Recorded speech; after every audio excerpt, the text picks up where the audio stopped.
For your patient that has a catheter, you should assess daily for removal of catheter to reduce the risk of a bladder infection, what we call CAUTI, also known as catheter-associated urinary tract infection. Let's dive in and do a skills demo. And if you're new here, welcome. My name is Tina, nurse practitioner. Don't forget to subscribe and turn on that notification bell. Let's get started.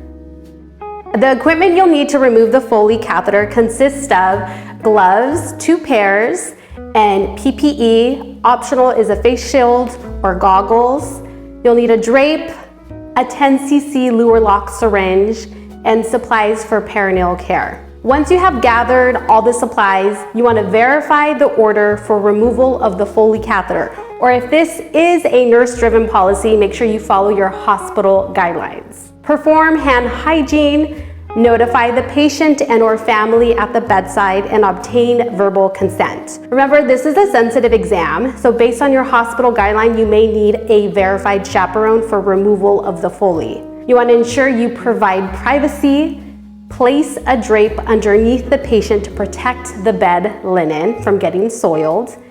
Don't forget to put on your second glove on the hand that will be managing the catheter tip, which I'll explain the reason being. Now you're going to disconnect the stat lock from the Foley catheter. So I'm going to push in and release that because I don't want anything to tug at it as I'm removing the catheter. You'll want to remove the urinary catheter securement device. If you have an adhesive remover, please use so it doesn't irritate the patient's skin. You want to assess the peri area for any type of skin irritation. You want to attach the 10 cc Luer lock and remove all fluid to deflate the balloon. A key point to help relax the patient's pelvic floor, you want to instruct the patient to breathe in deeply and exhale smoothly. As the patient exhales, you want to remove the catheter slowly and gently. If resistance is met, stop and notify the practitioner. Once the catheter tip is completely out, I'm physically looking at the catheter tip, making sure it's intact, as this is what I'll be documenting. Then I'll cover the catheter tip with my second glove to prevent any urine splashes, as I do not want any type of urine on my scrubs. And if you have already learned 2 new things, consider subscribing and give this video a big thumbs up, as it helps out the channel tremendously. Back to the video. If the patient is able to, I'll encourage them to do peri-care independently with the supplies provided.